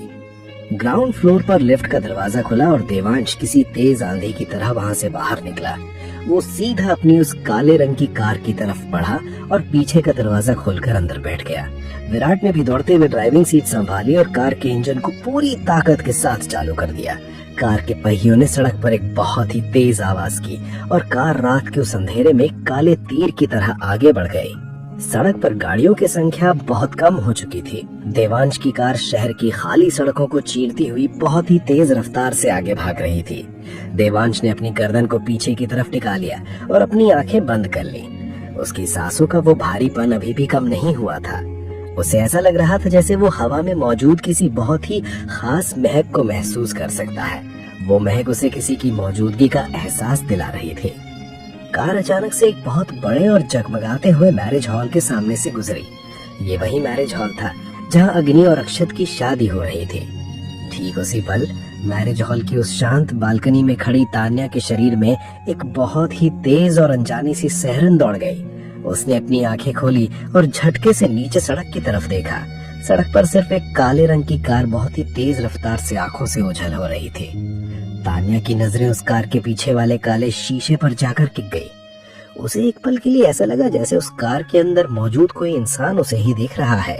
उसे उन काले शीशों के पीछे से दो लाल और खौफनाक आंखों की चमक महसूस हुई थी। आह! तान्या के सीने में अचानक से एक बहुत ही अजीब सा दर्द उठा। उसने अपना बायां हाथ अपने दिल पर रख लिया। उसकी धड़कनें बेतहाशा तेज हो चुकी थीं। उसे समझ नहीं आ रहा था कि उसे ये अजीब सा डर और ये भारीपन क्यों महसूस हो रहा है। उस काले रंग की कार के जाते ही बालकनी की वो ठंडी हवा फिर से सामान्य हो गई थी, लेकिन तान्या के अंदर का वो तूफान अब पूरी तरह से जाग चुका था। देवांश की कार मैरिज हॉल से काफी दूर निकल चुकी थी, लेकिन कार के अंदर का वो भारी और खौफनाक सन्नाटा अब भी वैसा ही था। देवांश ने अपनी लाल आंखें खोली और कार की खिड़की से बाहर देखते हुए अपने होठों पर एक बहुत ही डरावनी और रहस्यमयी सी मुस्कान ला दी। वो मुस्कान इस बात का साफ इशारा था कि अब खामोशी का दिन खत्म होने वाले हैं और तान्या की जिंदगी में एक ऐसा तूफान आने वाला है जो उसकी पूरी दुनिया को हमेशा के लिए बदल कर रख देगा। एपिसोड 4, दहकती आग और जागता खौफ। रात की ठंडी हवा अब तान्या के चेहरे पर किसी नुकीले कांटे की तरह चुभ रही थी। बालकनी की उस ठंडी लोहे की रेलिंग पर उसकी उंगलियों की पकड़ इतनी ज्यादा सख्त हो चुकी थी कि उसके पोर बिल्कुल सफेद पड़ गए थे। उसकी नजरें उस अंधेरी और सुनसान सड़क के उस मोड़ पर पूरी तरह से जमी हुई थी जहां वो काले रंग की कार अभी अभी गायब हुई थी। आहा!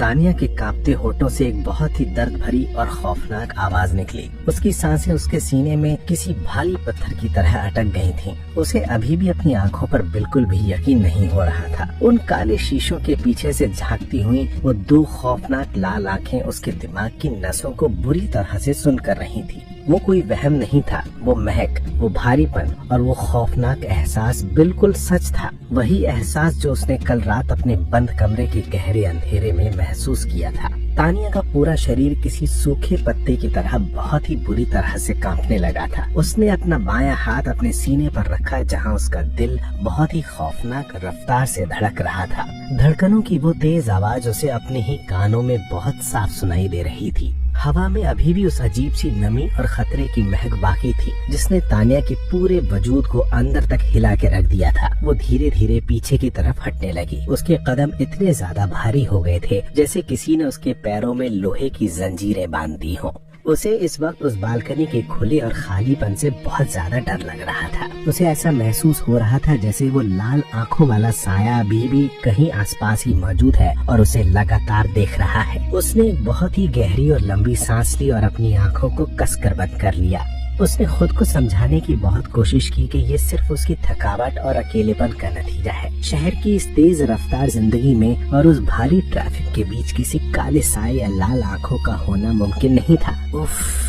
तान्या ने अपने होठों को दांतों तले दबाया और तेजी से मुड़कर बालकनी के उन कांच के दरवाजों को पार कर लिया। वो वापस उस मैरिज हॉल के भारी शोर और भीड़ के बीच आ गई थी, लेकिन अब ये शोर उसे पहले से ज्यादा डरावना और घुटन भरा लग रहा था। वो अपने भारी लहंगे को संभालते हुए बहुत ही तेजी के कदमों के साथ अग्नि के उस खास कमरे की तरफ बढ़ने लगी। उसकी नजरें लगातार फर्श पर गड़ी हुई थीं। वो किसी भी अनजान इंसान से नजरें मिलाने की हिम्मत नहीं कर पा रही थी। उसे बस किसी भी तरह से अग्नि के पास पहुंचना था। कमरे के बंद दरवाजे के पास पहुंचकर तान्या ने अपने कदमों को रोक लिया। उसने अपनी सांसों को सामान्य करने की एक आखिरी कोशिश की। वो नहीं चाहती थी कि उसकी इस घबराहट और डर का असर अग्नि की जिंदगी के इस खास दिन पर पड़े। उसने अपने कांपते हाथों से दरवाजे को धीरे से खोला और अंदर दाखिल हो गई। कमरे का माहौल अभी भी बिल्कुल वैसा ही था जैसे वो छोड़ कर गई थी। एक बहुत ही भारी और अजीब सा सन्नाटा वहाँ पसरा हुआ था जो किसी भी इंसान को बेचैन कर सकता था। अग्नि अभी भी अपने उसी भारी लाल जोड़े में सोफे पर बैठी हुई थी। उसकी नजरें फर्श पर झुकी हुई थी और उसके चेहरे पर एक अजीब सी नर्वसनेस साफ दिखाई दे रही थी। अक्षत उसके बिल्कुल सामने खड़ा था और उसकी गहरी काली आंखें अभी भी अग्नि के चेहरे पर ही गड़ी हुई थी।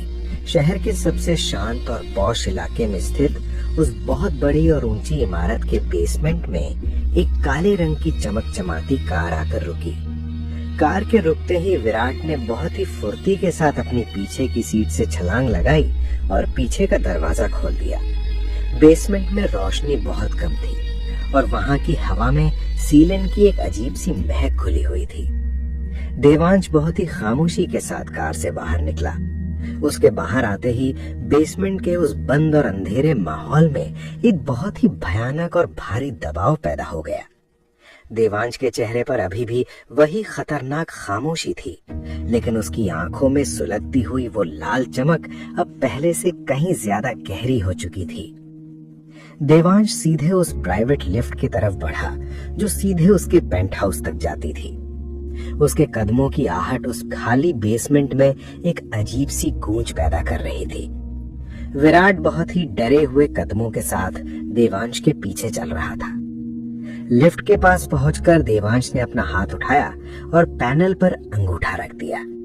स्कैनर ने उसकी पहचान की और लिफ्ट के भारी स्टील के दरवाजे बहुत ही धीमी आवाज के साथ खुल गए। तुम यहीं रुकोगे विराट, मुझे अभी किसी की जरूरत नहीं है। देवांश ने लिफ्ट के अंदर कदम रखने से ठीक पहले बहुत ही ठंडी और खौफनाक आवाज में कहा। उसने मुड़कर विराट की तरफ देखा तक नहीं। Yes boss. विराट ने अपना सिर नीचे झुकाते हुए तुरंत जवाब दिया। उसकी सांसें बहुत ज्यादा तेज चल रही थी और वो मन ही मन भगवान का शुक्रिया अदा कर रहा था कि उसे उस खौफनाक पेंट हाउस के अंदर नहीं जाना पड़ेगा। लिफ्ट के दरवाजे बंद हो गए और लिफ्ट बहुत ही तेजी के साथ सबसे ऊपरी मंजिल की तरफ बढ़ने लगी। लिफ्ट के उस अकेले और बंद डिब्बे में देवांश ने अपने ब्लेजर के बटन को बहुत ही बेदर्दी से खींचकर खोल दिया। उसके गले से एक बहुत ही भारी और घुटन भरी आवाज निकली। उसके सीने का वो दर्द अब बर्दाश्त के बाहर होता जा रहा था। उसे ऐसा लग रहा था जैसे कोई उसके दिल को अपने नंगे हाथों से बहुत ही बेरहमी से नोच रहा हो। लिफ्ट की वो नीली रोशनी देवांश के चेहरे की नसों को और भी ज्यादा उभार रही थी। उसकी उंगलियां बहुत ही तेजी से कांपने लगी थी। वो अपनी मुट्ठी को इतनी जोर से कस रहा था कि उसकी हथेलियों में उसके अपने ही नाखूनों के निशान गहरे होते जा रहे थे। 50वीं मंजिल पर पहुंचकर लिफ्ट रुकी। दरवाजे खुलते ही देवांश अपने उस बहुत बड़े और अंधेरे पेंट हाउस में दाखिल हुआ। ये पूरा का पूरा घर सिर्फ काली और ग्रे रंग की थीम पे बना हुआ था। वहां की दीवारों से लेकर महंगे सोफे और फर्श तक सब कुछ बहुत ही ज्यादा डार्क था। पूरे घर में कहीं भी कोई रोशनी नहीं थी। सिर्फ सामने की उस बहुत बड़ी कांच की दीवार से शहर की कुछ पीली लाइटें अंदर आ रही थीं। देवांश ने दरवाजे को अपने पीछे बहुत ही जोर से बंद किया। वो तेजी से चलता हुआ कमरे के बिल्कुल बीचों बीच आ गया। उसने अपना भारी काला ब्लेजर उतारा और उसे पूरी ताकत के साथ दूर फर्श पर फेंक दिया। उसके गले से एक बहुत ही गहरी और खौफनाक चीख निकली। उसने अपनी शर्ट के ऊपर के दोनों बटन एक झटके में तोड़ दिए। उसकी चौड़ी छाती बहुत ही तेजी से ऊपर नीचे हो रही थी। उसकी सांसों की वो भारी और तेज आवाज पूरे कमरे के सन्नाटे को चीर रही थी। कमरे का तापमान अचानक से बहुत तेजी से गिरने लगा था। देवांश के शरीर के आसपास वही खौफनाक और गाढ़ा काला धुआं फिर से पैदा होने लगा था। वो धुआं किसी जिंदा सांप की तरह उसके शरीर से लिपट रहा था। उसकी आंखों की पुतलियां पूरी तरह से लाल हो चुकी थीं। उन लाल आंखों में कोई इंसानियत नहीं थी, बल्कि एक ऐसा भयानक जानवर था जो अब किसी भी पिंजरे में कैद रहने को तैयार नहीं था। उस काले धुएं के बीच से उसके शरीर के पीछे वे दो विशाल और खौफनाक काले पंख धीरे धीरे बाहर निकलने लगे थे। पंखों के फड़फड़ाने की आवाज कमरे में एक अजीब सा तूफान पैदा कर रही थी। पंखों का हर एक किनारा किसी तेज धार वाले हथियार की तरह चमक रहा था। देवांश ने अपने दोनों हाथों से अपने सिर को बहुत ही सख्ती से पकड़ लिया। वो उस जानवर को बाहर आने से रोकने की अपनी पूरी कोशिश कर रहा था। वो दर्द से बुरी तरह तड़प रहा था। लेकिन वो अपने आप को हारने नहीं देना चाहता था। नहीं, देवांश की वो आवाज किसी इंसान की नहीं, बल्कि एक बहुत ही गहरे और अंधेरे पाताल से आई हुई आवाज लग रही थी। उसने अपने ही होंठ को इतनी जोर से काटा कि वहां से खून की एक पतली सी धार निकलकर उसकी ठोड़ी तक आ गई। खून के उस स्वाद ने उसे थोड़ा सा होश में वापस लाया। उसने अपनी आंखें बंद की और अपने सारे दर्द को अपने अंदर समेटने की कोशिश की। धीरे धीरे वो काला धुआं हवा में गायब होने लगा और वे विशाल काले पंख वापस उसके शरीर के अंदर समा गए। कमरे का तापमान अभी भी बहुत ज्यादा ठंडा था। देवांश पूरी तरह से पसीने में भीग चुका था।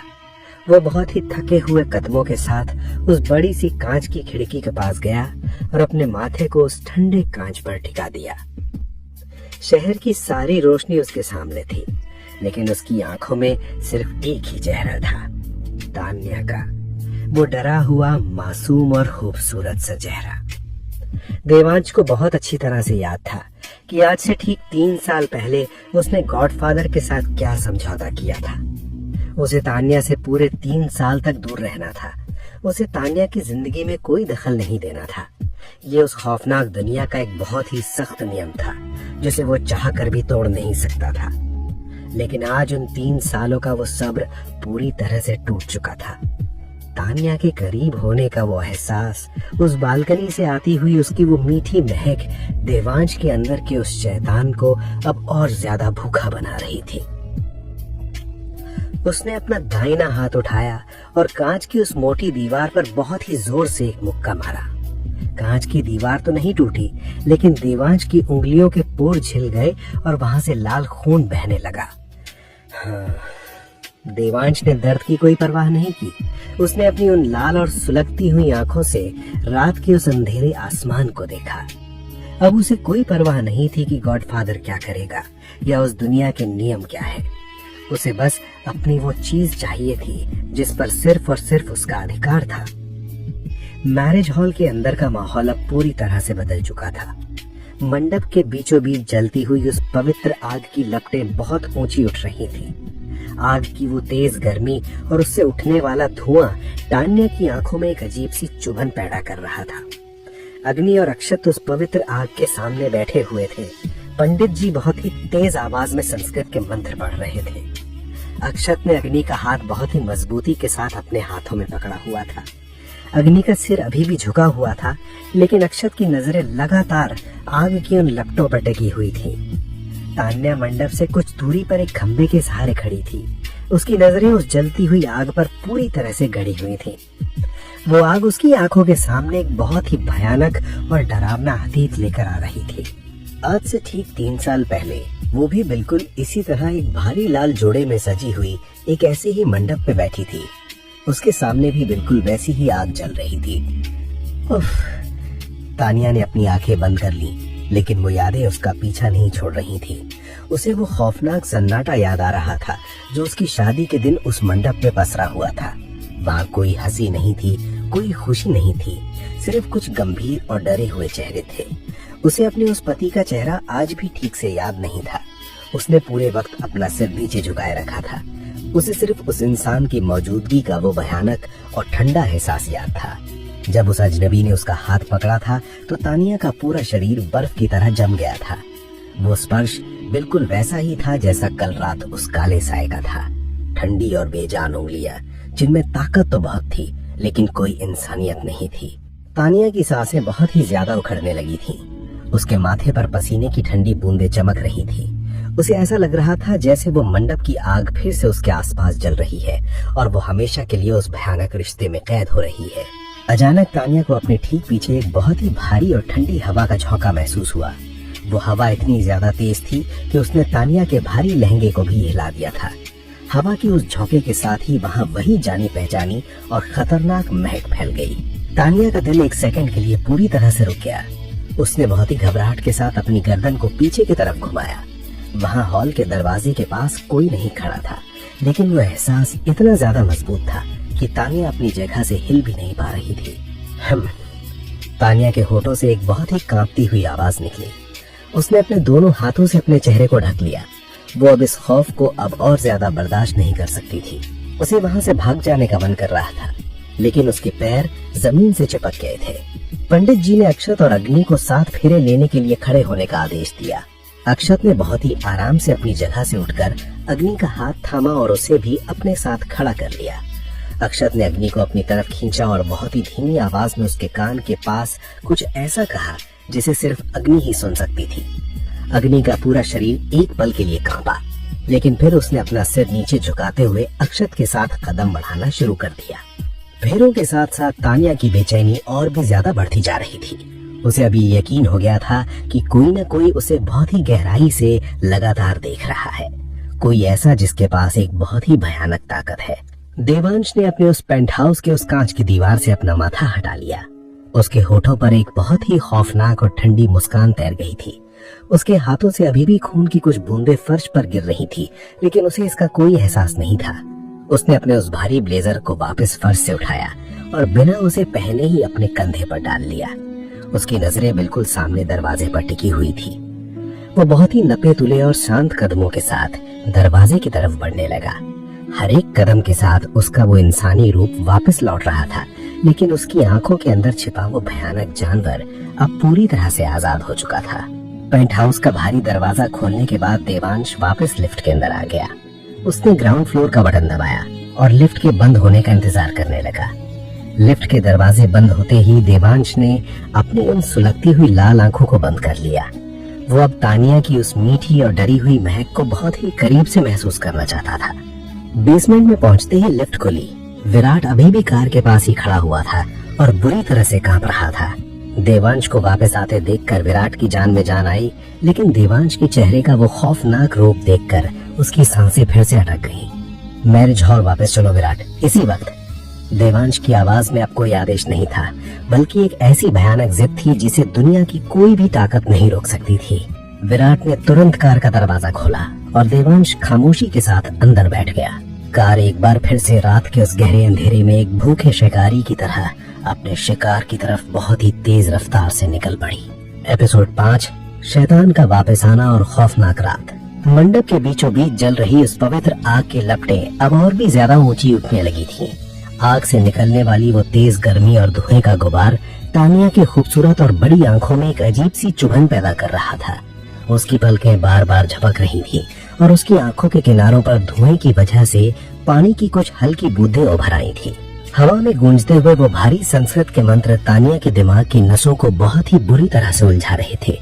पंडित जी की वो तेज और भारी आवाज मैरिज हॉल के उस पूरे हिस्से में गूंज रही थी, जहां सिर्फ परिवार के कुछ खास और करीबी लोग ही मौजूद थे।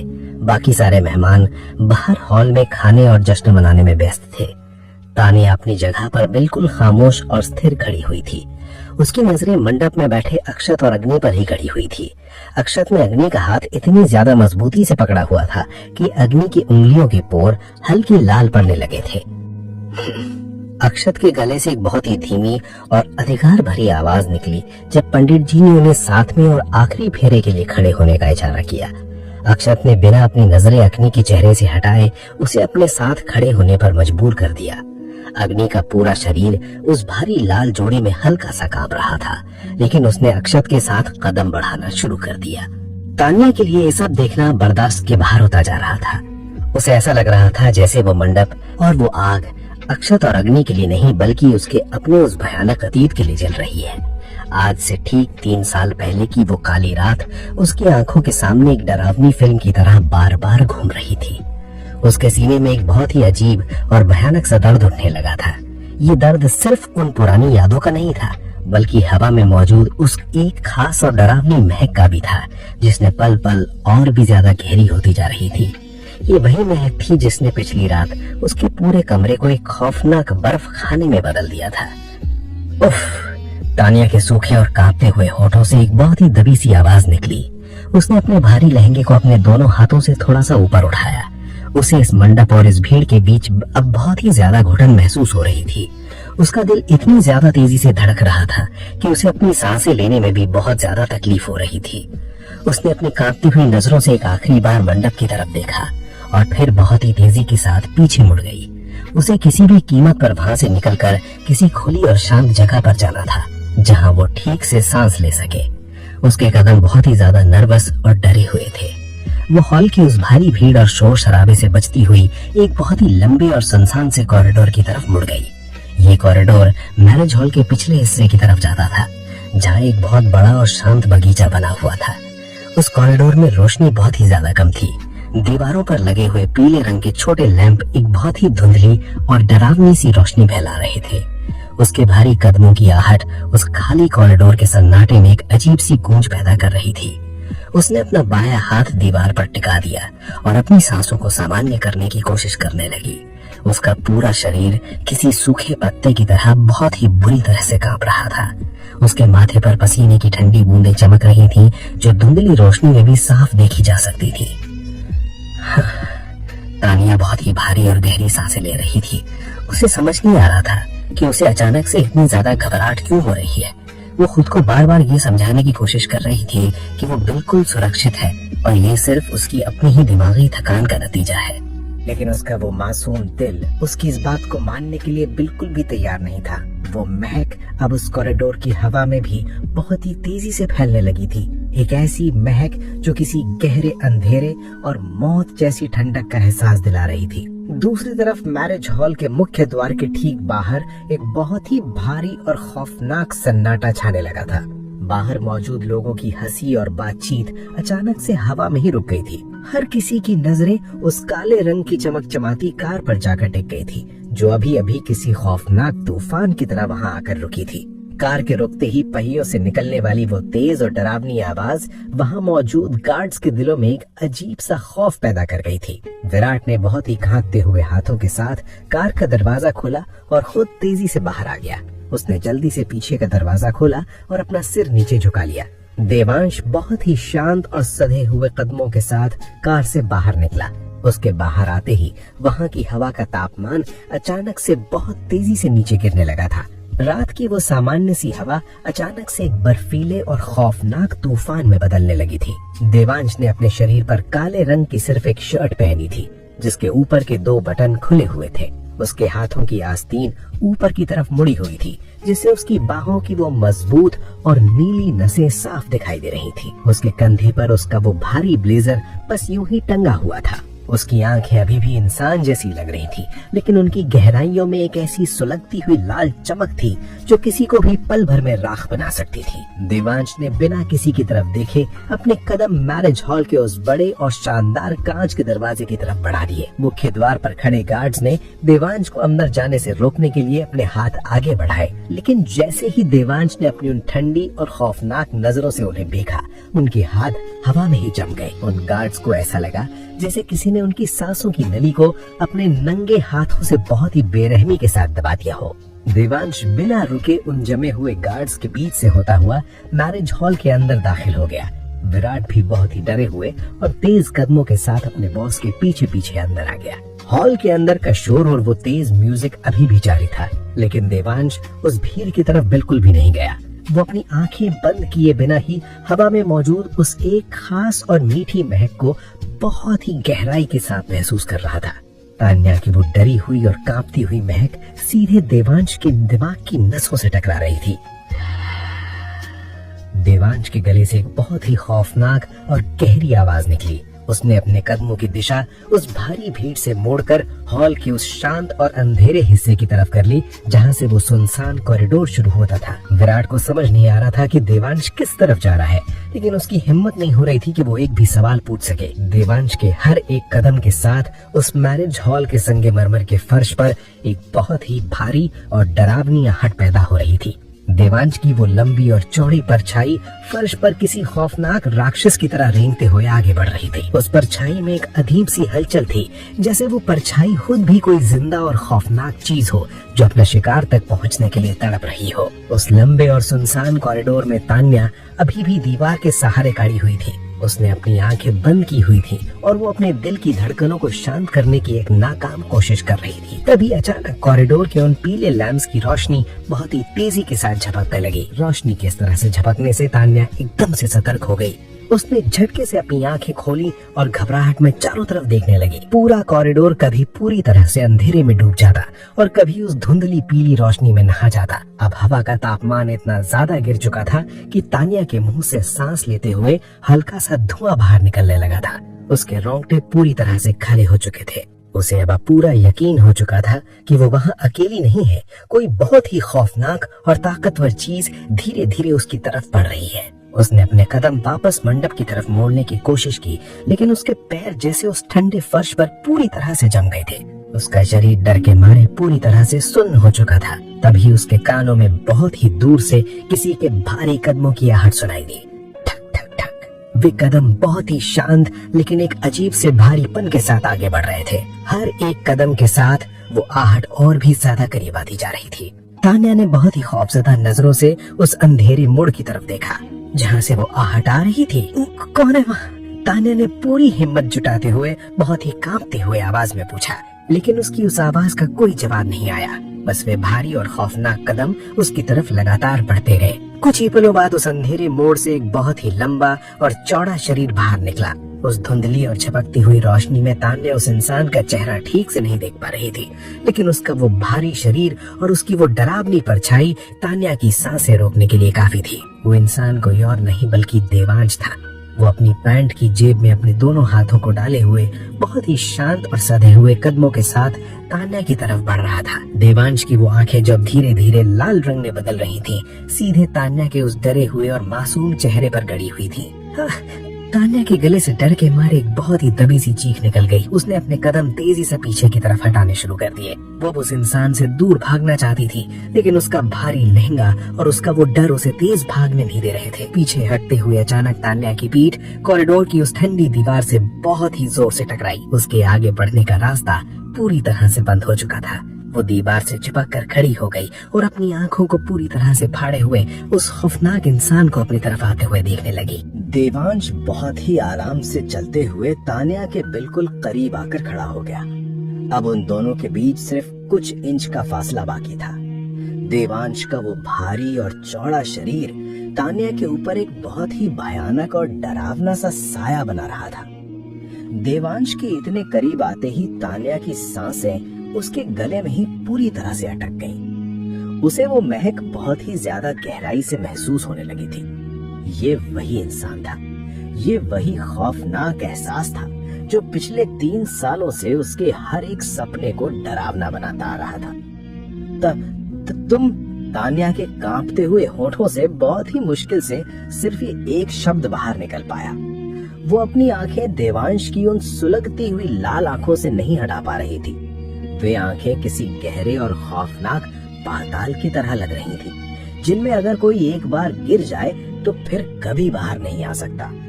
देवांश ने तान्या की इस डरी हुई और कांपती हुई आवाज का कोई जवाब नहीं दिया। उसने अपने चेहरे को बहुत ही धीरे से नीचे की तरफ झुकाया।